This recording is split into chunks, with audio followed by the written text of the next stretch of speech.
Hi, this is Betsy Beers. I'm the executive producer of Grey's Anatomy, Scandal, and How to Get Away with Murder. And this is Shondaland Revealed, the official Shondaland podcast for Thursday nights. Thank God it's Thursday night thing, Doodles. And today, which is incredibly exciting, we have the most phenomenal two people joining me who actually agreed, like on their days off, to come in and do this crap with me, which is just super impressive. Your favorites and mine, Asia Naomi King and Jack Falahee, and you know who they play, Connor Walsh and Michaela Pratt. And I just want to tell you what these guys are wearing. Asia today is wearing a really adorable outfit, I'm going to say. And you've also accessorized rather well. By the way, right now what she's doing is she's sort of patting her hair, and I'm going to look at her jewelry pretty. She's wearing a kind of very, very light denim-y long sleeve shirt with a black skirt, which fits her very well. And she's got it in sort of a Daisy Duke. Yes. She's got it kind of tied up like... That's right. There's some posing going on that I wish you guys could see right now. It's incredible. There's lots of shoulder movements. This is what it's like working with Asia. If you didn't already know, there's lots of posing. Can I say I love nothing more than an Asia pose? When we were doing the pilot, Asia would come out in all of her costumes that we were trying on,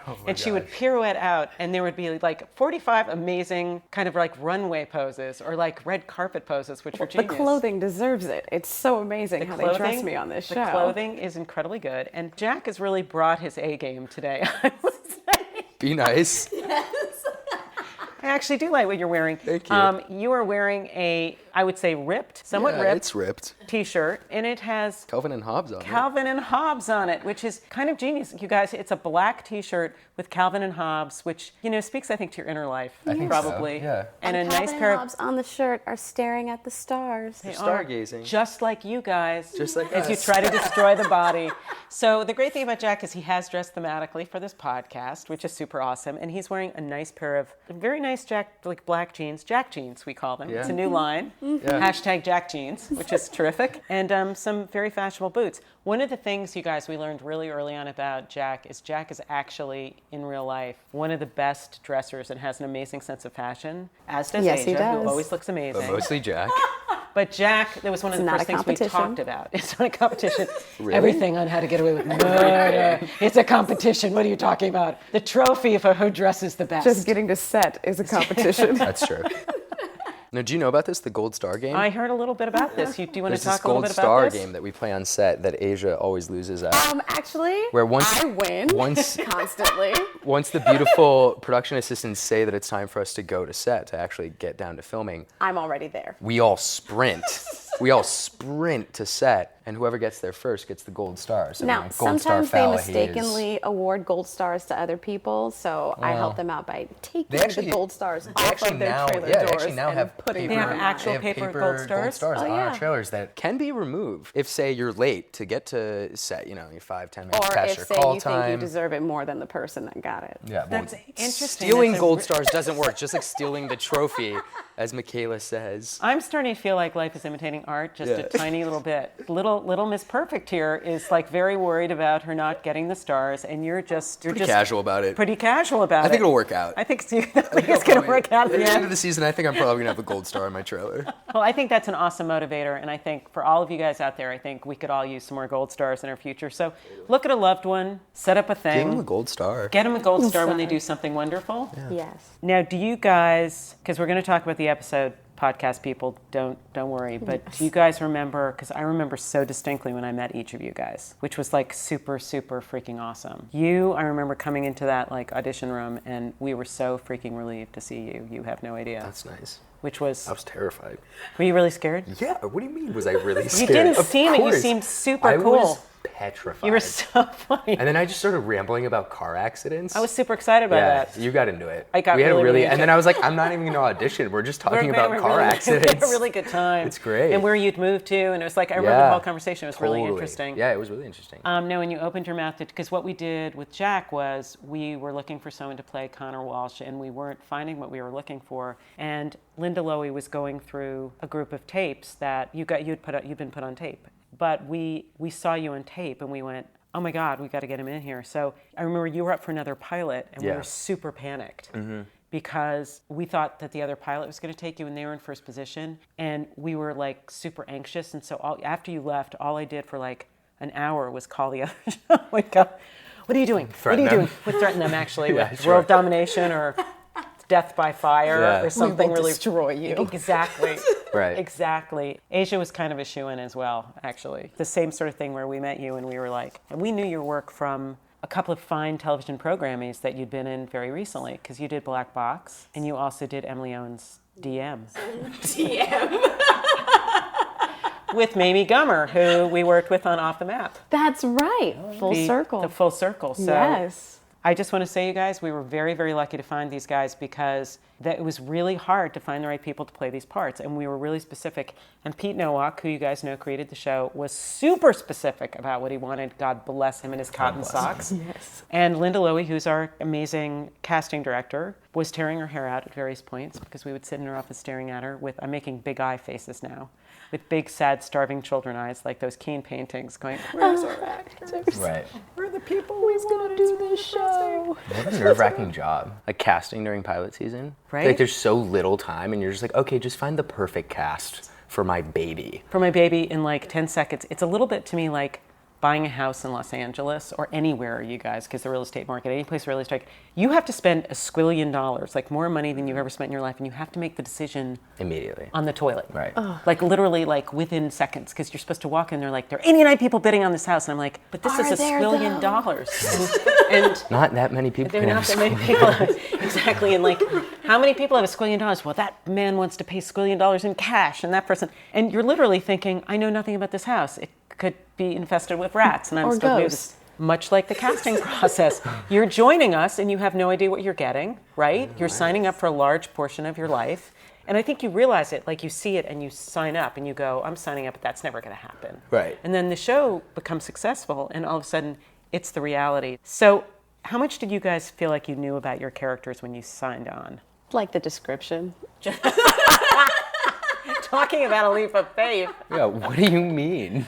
Well, we had all read the pilot. I read the description of my character, but I had a real strong sense of her and what she could become throughout the show. Like, I was like, great, this person has some depth that we'll discover as it goes along. I was very excited to learn more about her. That's cool. And you basically, same sort of thing. Yeah, I think so. I think that, Pete did such an amazing job of crafting these characters that were so alive, but also I think kind of an open book too. Like even on the pilot, that was the exciting thing I think in reading it, is that I knew who Connor was, but I also was excited at where he could go, And I think like once we got to Philadelphia and, got the job, and Pete sat down with each of us and sort of allowed us to help tailor the initial idea of the character, which was really fun. Yeah, I think one of the things he's really great at, Shonda does it too, is they start with an idea and they write a character, obviously, which is great on the page, but then it really changes as you guys inhabit it. Use guys, by the way, that was nice. Use guys. Those in my days back in New York. Yeah, use guys. Use guys. It was like when use guys showed up into the audition, it was awesome.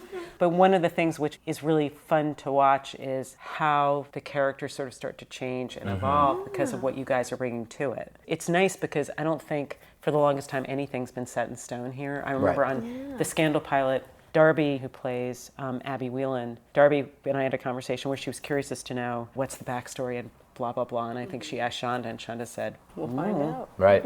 Yeah. that's where we're going. Yeah. So you guys in Smile or Go to Jail, which is like such a great episode. First of all, that weird selfie on the bonfire is one of the scariest things I've ever seen in my life. Like, that is of a horror movie, because your expression, which is so desperate and slightly sweaty. I think Asia was like genuinely scared that day on set, because we were, a lot of people don't know this, but we were shooting it on a stage. Yeah. And so they, green screened it. And then they put us into the bonfire scene that was an exterior, which I don't even know how that works, and it's amazing. I produced the show, and I don't know. Yeah, exactly. They explained it to me, and they did explain to me, like, oh no, we built it on set. Bill D'Elia, who's our producing director, was like, yeah, I didn't know how this was going to work. It looked amazing. It was great. Which was actually, because that's like one of my favorite things. And also that you're linked by the same boyfriend, which is one of the best plot things I think of all time. And you guys, every time it comes up, I just always hope it's a gift that keeps on giving, because anytime one of you wants to give poo to each other, one of the two of your characters brings it up, which I just think is like, you're on him about Oliver and he's on you on your fiance Aiden, which is just vicious and cruel. It's so mean. It's so mean. They're just really, I mean, they're real people, but they're bad. Like, Michaela and Connor are just not that nice right now. They're just not that nice. This is classic. She's not terrible. She's really not. She's super competitive, and she knows her only other competition really in the room, or she knows the only other person who cares is Connor. That's true. And so That's a sweet lot of you to is say. directed at him because, you know, when you're in an environment where you're constantly trying to prove yourself as being the best and the most worthy, and you see someone who like is on your level with that, then you target that person. Fine. Totally. Same for Connor. No, you know what I think? I think there's a gigantic amount of anxiety and perfectionism in this person. Totally. Yes. And as with Connor too. I mean, there's a gigantic amount of And like to get to like that echelon of academia, I think it's like just insane. I mean, you would have to be the fiercest, like the top of the top. Yeah. You gotta be the top dog, like Asher says in the pilot. So good. I think, did you guys, we gave you a little bit of like background meeting people and that sort of stuff. Did you find that in terms of preparing to play a character like that was helpful? Just in terms of context and background? Because my friends who went to law school around, because I was like an actor slacker, so I moved to New York with no job and it was kind of sad. But they were driven. And that first year of law school, the stories that I've heard are just like people flaming out. Like I was talking to a friend who said his roommate actually really lost his mind and had to go home. And Totally. Yeah. I think that was huge I mean, I'm pretty close to it just because I come from a family of attorneys. So you do? Oh, that's my God. They've all been a great resource, but I've been pretty aware of it. I mean, even seeing like my sister go through law school, and she went to like, a top university or top law school, and she's a boss, and she like gets it done. But it's such a stressful time, I think, in people's lives, that hearing these stories and even reading a lot of the material that Pete sent us, I think it was pretty eye-opening. And definitely put us in the like mindset to be like, okay, well, it's cutthroat. Yeah, that's the world. Do you have any lawyers in your family? I do not have any girl. lawyers in my family. I'm married to one, so really that's plenty. Just because in terms of dealing with my husband, even when he'd be preparing for cases, like I find jury selection fascinating, which is what this episode was about, and how you put up the best game. Especially with like, as we're starting to get into more episodes, all the kind of grandstanding. And and it's crazy. And sometimes you would think this wouldn't actually happen, but like, we are tame in comparison to the things that happen in actual courtrooms across the world. Totally true. I think one of the things actually I loved about the episode that was just aired is I love the whole process of jury selection and how that works and the psychology behind that and how you do choose a jury. And I also really loved that case because I actually did really feel bad for that kid.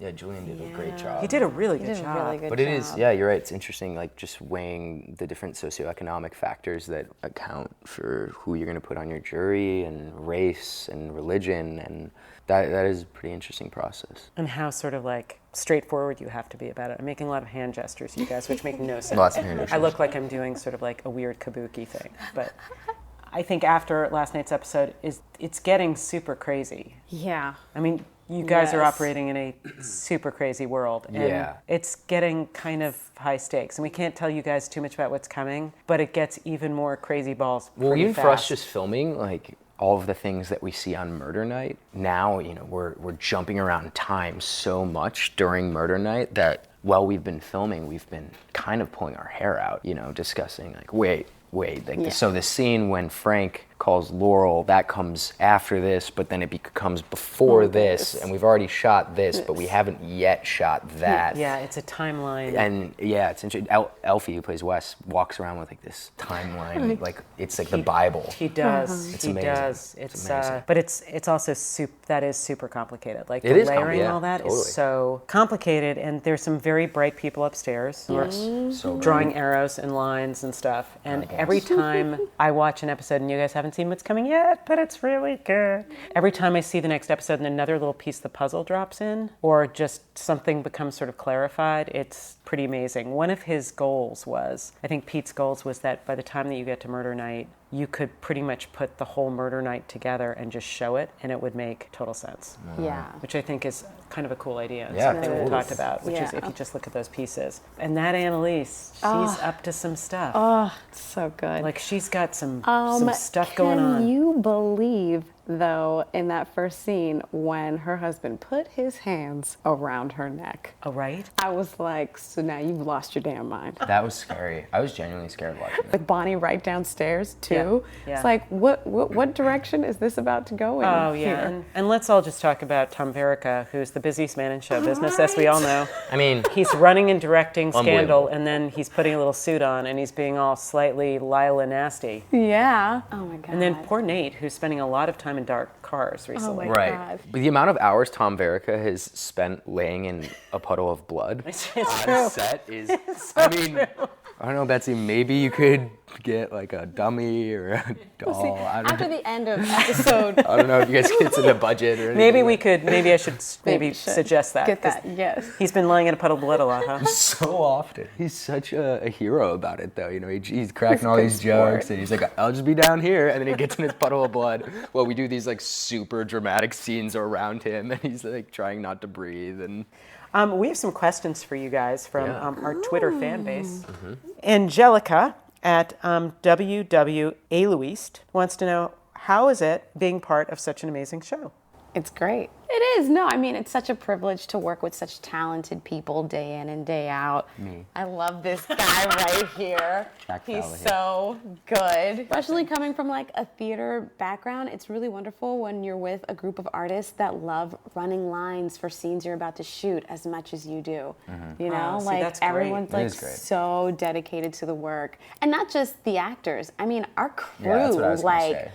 like our camera guys, like everyone on set, they're all amazing and really happy to be there, even when it's like, 15 hours deep, like just still good spirits. See, that's the nicest thing ever. And what's your favorite line so far? oh man, I mean, I really like my line. You know, sit down, shut up, and stop acting like a little bitch, baby.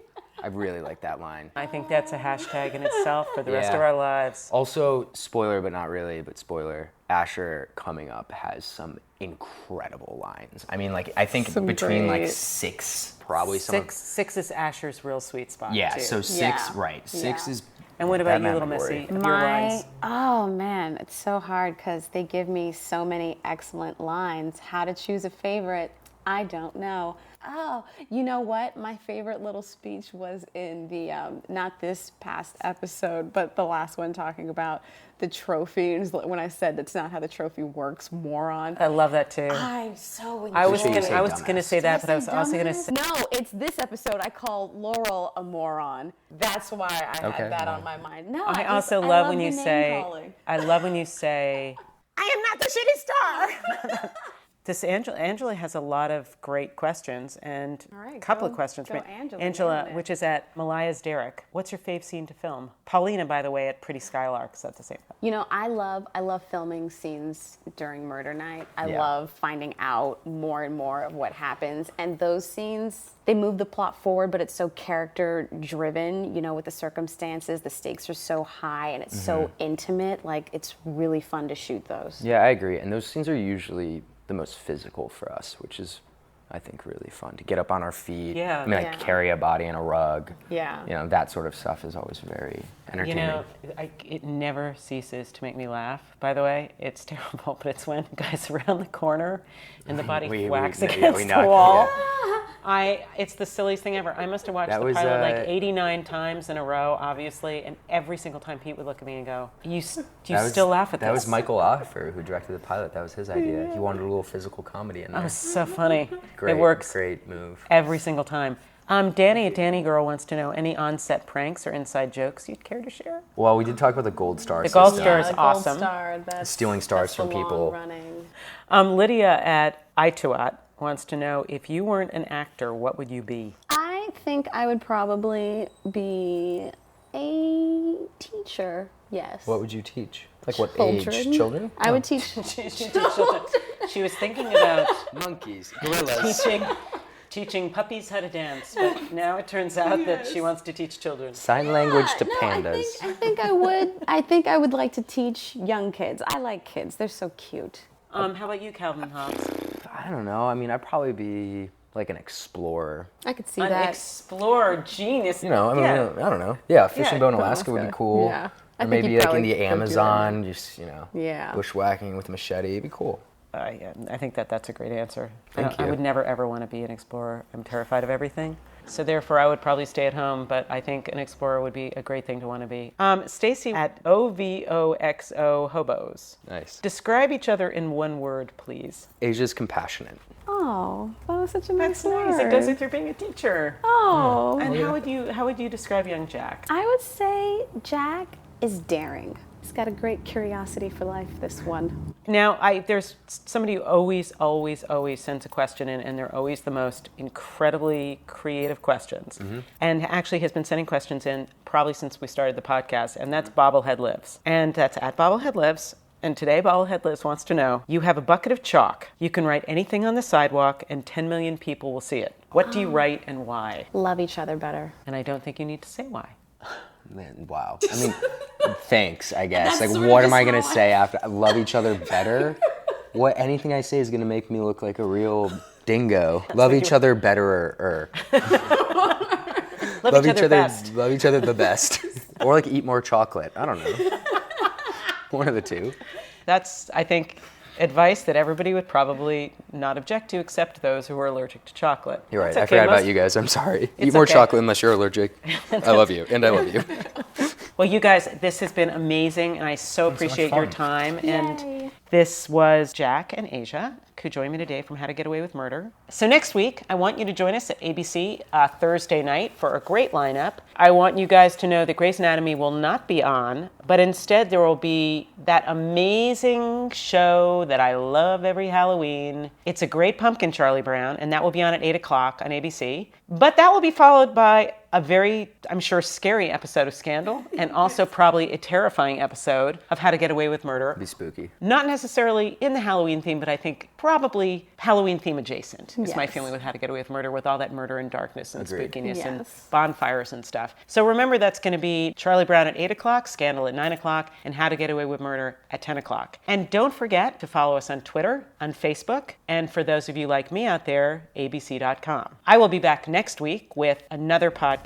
Thank you guys so much for joining me. In the meantime, have a great week, stay safe, and I will be talking with you soon. Bye-bye. Bye. Bye.